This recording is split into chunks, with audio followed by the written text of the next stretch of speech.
साथियों, कैसे हो? उम्मीद करते हैं आप अच्छे ही होंगे। आज हम पढ़ रहे हैं विद्युत धारा के चुंबकीय प्रभाव और चुंबकीय प्रभाव और चुंबक से रिलेटेड जो भी पर्सन है वो इस वीडियो में पढ़ेंगे और इनसे बाहर कुछ नहीं आने वाला है ग्रुप डी के लिए।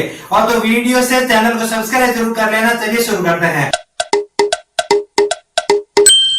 विद्युत धारा के चुंबकीय प्रभाव। विद्युत धारा के चुंबकीय प्रभाव का अर्थ है कि यदि हम किसी भी परिपथ में या फिर किसी भी तार में विद्युत करंट को भेजेंगे तो उसकी वजह से चुंबकीय प्रभाव उत्पन्न होता है, यानी कि वो तार चुंबक की भांति व्यवहार करने लग जाता है।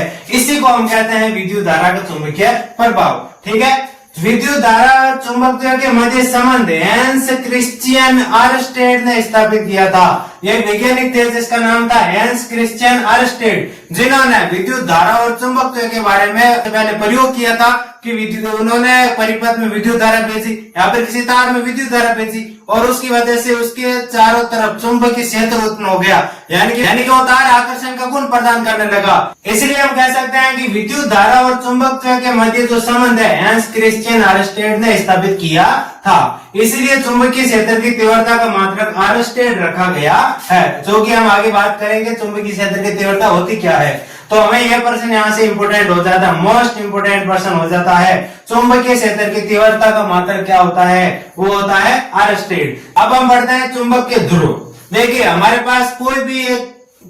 पास किसी भी प्रकार की चुंबक होगी तो उसके अंदर दो ध्रुव होते हैं। एक होता है उत्तरी मुखी ध्रुव और वो दूसरा होता है दक्षिण मुखी ध्रुव। इसे उत्तर ध्रुव भी कहते हैं और इसे दक्षिणी ध्रुव भी कहते हैं। उत्तरी ध्रुव क्या होता है? देखिए कोई भी चुंबक होती है ना, उस चुंबक को हम किसी डोरी की सहायता से उसको स्वतंत्रता पूर्वक लटकाते हैं तो वो दो दिशा में जाके रुकती है, एक तो उत्तर और दूसरी दक्षिण। जो सिरा या फिर जो मुख उत्तर की ओर होगा वो होगा उत्तरी मुखी ध्रुव और जो मुख दक्षिण की तरफ होगा चुंबक का वो होगा दक्षिणी मुखी ध्रुव। ये एक चुंबक का गुण होता है, उसको हमेशा लटकाएंगे तो वो दोनों दिशा में जाके रुक जाएगी। ठीक है। चुंबक के ध्रुवों के गुण क्या होते हैं? समान ध्रुव प्रतिकर्षित होते हैं। यदि हम दो चुंबक को आसपास लेके आएंगे तो हमने कभी महसूस किया होगा एक चुंबक दूसरे चुंबक को दूर फेंकती है तो प्रतिकर्षण है। तो अगर हम दो चुंबकों को पास में लेके आते हैं और वो दो चुंबक एक दूसरे को दूर फेंकते हैं तो उसमें होता है कि या तो होता है कि दोनों चुंबकों के जो सिरे हम पास में लाने की कोशिश कर रहे हैं उन दोनों सिरों का ध्रुव क्या है? समान है। मान लिया हमारे पास इस प्रकार की दो छड़ चुंबक है जो कि सीधी है। अब इनको पास में लेके आएंगे, यदि ये दक्षिण ध्रुव है और इसका चुंबक है ये दक्षिण ध्रुव है, इनको अगर हम पास में लाने की कोशिश करेंगे तो दोनों समान ध्रुव है और समान ध्रुव का गुण होता है कि एक दूसरे को प्रतिकर्षित करेंगे, एक दूसरे को दूर फेंकेंगे, यानी कि यहाँ पर हमें प्रतिकर्षण का बल महसूस होगा, यानी कि चुंबक को दूर फेंकने का बल महसूस होगा। यदि ये हो यहाँ पर उत्तरी ध्रुव हो और दूसरी चुंबक का भी उत्तरी ध्रुव हो, इन दोनों को पास में लेके आएंगे फिर भी दोनों समान ध्रुव हो गए, इसलिए एक दूसरे को दूर फेंकते हैं। लेकिन यहाँ पर दूसरा पॉइंट यह है कि असमान ध्रुव आकर्षित होते हैं। चुंबक के जो भी दो चुंबक उसको हम पास में लेके आते हैं और वो एक दूसरे से चिपक जाते हैं। इसका मतलब ये हुआ कि दोनों चुंबकों के जो दोनों सिरे हैं वो अलग अलग ध्रुवों के हैं। उदाहरण के तौर पर देखते हैं ये दो चुंबक है और इसके ये मान लिया दक्षिण ध्रुव है और ये उत्तरी ध्रुव है, ये अलग अलग ध्रुव है दोनों। इन दोनों को पास में लाने पर ये एक दूसरे से चिपक जाती है, यानी कि एक दूसरे को आकर्षित करेगी। ये मोस्ट इंपोर्टेंट प्रश्न बनता है। समान ध्रुव प्रतिकर्षित होते हैं, असमान ध्रुव आकर्षित होता है। इनसे एक नंबर का प्रश्न देखने को मिलता है। अब हम पढ़ते हैं चुंबकीय क्षेत्र। चुंबक के चारों तरफ का वह क्षेत्र जिसमें चुंबकीय पदार्थ आकर्षण बल महसूस करते हैं चुंबकीय क्षेत्र कहलाता है। परिभाषा कोई नहीं पूछेगा, समझ लीजिए। जो हमारी चुंबक के आसपास वह क्षेत्र जहां पर कोई भी चुंबकीय पदार्थ लोहा है, निकल है, वो सारे क्या है कि इसमें आकर्षण बल महसूस करते हैं तो वो होता है चुंबकीय क्षेत्र। कह सकते हैं कि चुंबक के आसपास का वह क्षेत्र जिसमें चुंबक अपना प्रभाव छोड़ता है या उसमें आकर्षण बल महसूस होता है वो होता है चुंबकीय क्षेत्र। अब चुंबकीय क्षेत्र को हमेशा कुछ रेखाओं की तरह दर्शाते हैं तो उनको कहते हैं चुंबकीय क्षेत्र रेखा। ये काल्पनिक होती है ये काल्पनिक रेखाएं होती है जिसकी कल्पना की जा सकती है, रियल में ये नहीं पाई जाती है। अब हम बढ़ते हैं कि चुंबकीय क्षेत्र रेखाओं के गुण क्या होते हैं। चुंबकीय क्षेत्र रेखाओं के गुण। चुंबकीय क्षेत्र रेखाएं चुंबकीय क्षेत्र रेखाएं बंद वक्र बनाती है। जो हमारी ये चुंबकीय क्षेत्र रेखाएं होती है ये बंद वक्र बनाती है, यानी कि ये चुंबक के एक सिरे से शुरू होगी और दूसरे सिरे में खत्म होगी, ये बंद वक्र बनाएगी। अगला गुण है चुंबक के भीतर चुंबकीय क्षेत्र रेखाएं समांतर होती है। जो भी अंदर से गुजरने वाले चुंबकीय रेखाएं होंगी, चुंबकीय क्षेत्र रेखाएं होगी, वे एक दूसरे के समांतर होगी। अगला गुण है चुंबकीय क्षेत्र रेखाएं एक दूसरे को काटती नहीं है। जो भी है चुंबकीय क्षेत्र रेखाएं एक दूसरे को काटेगी नहीं, यानी कि ऐसे आते हुए आगे नहीं जाएगा, ये अपने वक्र के अंदर ही काम करेगा।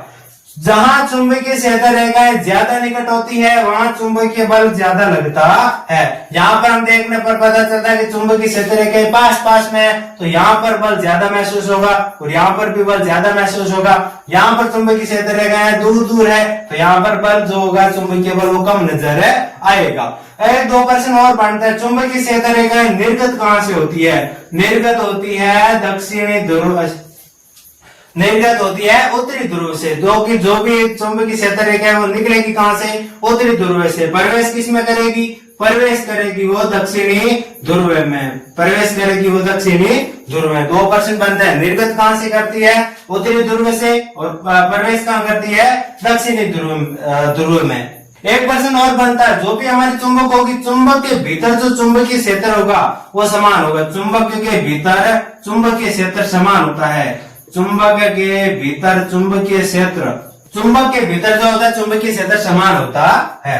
अब हम देखते हैं कि चुंबकीय पदार्थ क्या होता है। चुंबकीय पदार्थ वह पदार्थ होते हैं जो चुंबक द्वारा आकर्षित किए जाते हैं। वो होते हैं 3 पदार्थ मोस्टली होते हैं, निकल, लोहा और कोबाल्ट। या फिर इनकी जो भी वस्तुएं बड़ी हुई होगी वो चुंबक की तरफ आकर्षण बल महसूस करेगी। अब हम देखते हैं दक्षिण हस्त अंगुष्ठ नियम किसे कहते हैं। दक्षिण हस्त अंगुष्ठ नियम क्या होता है? दक्षिण हस्त अंगुष्ठ नियम कहते हैं हमारा दाहिना हाथ, और दाहिने हाथ की अगर अंगूठा है और अंगूठे और अंगुलियां हैं तो ये हमें विद्युत धारा और चुंबकीय क्षेत्र की दिशाएं बताते हैं। इसी को हम दक्षिण हस्त अंगुष्ठ नियम कहते हैं। जो हमारा दाहिना हाथ है उसका जो अंगूठा है ये विद्युत धारा की दिशा बताता है, जो हमारी अंगुलियां है चुंबकीय क्षेत्र की दिशा बताती है। ये कोई मान लिया तार है हमारे पास जिसमें करंट चल रहा है और करंट इस दिशा में चल रहा है, तो चुंबकीय क्षेत्र जो भी होगा वो इसके चारों तरफ इस प्रकार से होगा। अब इस करंट को इस तरफ से भेज देंगे तो जो चुंबकीय क्षेत्र है वो हमारे तार के चारों तरफ इस प्रकार से होता है। यानी कि ये जो हमारा दक्षिण हस्त अंगुष्ठ नियम है विद्युत धारा की दिशा और चुंबकीय क्षेत्र की दिशा का ज्ञान कराता है। इससे हम तार में जो भी करंट जाता है उसके चारों तरफ किस दिशा में चुंबकीय क्षेत्र उत्पन्न होगा उसकी दिशा हम ज्ञात कर सकते हैं।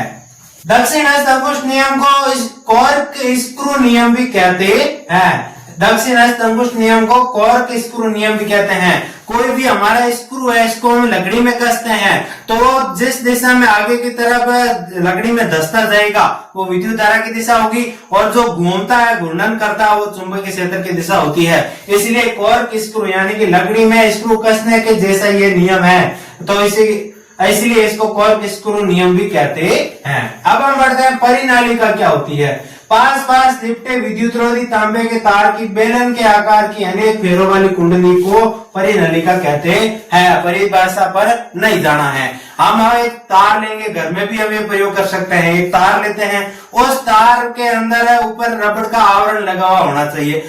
उसको हम गोल गोल गोल गोल बेलन की तरह घुमाएंगे और उसके अंदर कोई 12 वोल्ट की या छोटी बैटरी लगाएंगे तो उसमें करंट जाने लगेगा। करंट जाने की वजह से उसके चारों तरफ चुंबकीय क्षेत्र उत्पन्न हो जाएगा। अगर हम उसके पास में कोई भी लोहे की वस्तु लेके जाए तो उसको आकर्षित करेगी। यही होती है हमारी परिनालिका। इसका उपयोग घरों में हम विद्युत चुंबक बनाने के लिए भी कर सकते हैं। अब हम देखते हैं कि विद्युत चुंबक क्या होती है। यदि वही परिनालिका जो अभी पढ़ी हमने, परिनालिका के भीतर यदि नरम लोहा रख दिया जाए तो वह विद्युत चुंबक बन जाती है। जो परिनालिका यानी कि जो हमने तार के फेरे लगाए थे उस फेरों के अंदर यदि हम लोहे का टुकड़ा रख दें तो वो विद्युत चुंबक की भांति व्यवहार करेगा। इसका उपयोग कबाड़ के ढेर में से लोहे, निकल आदि की वस्तुओं को पृथक करने के लिए किया जाता है। देखिए एक कबाड़ी की दुकान के अंदर हर प्रकार का सामान आएगा, उसमें प्लास्टिक भी होगा, लोहा भी होगा, अन्य प्रकार के पदार्थ भी होंगे।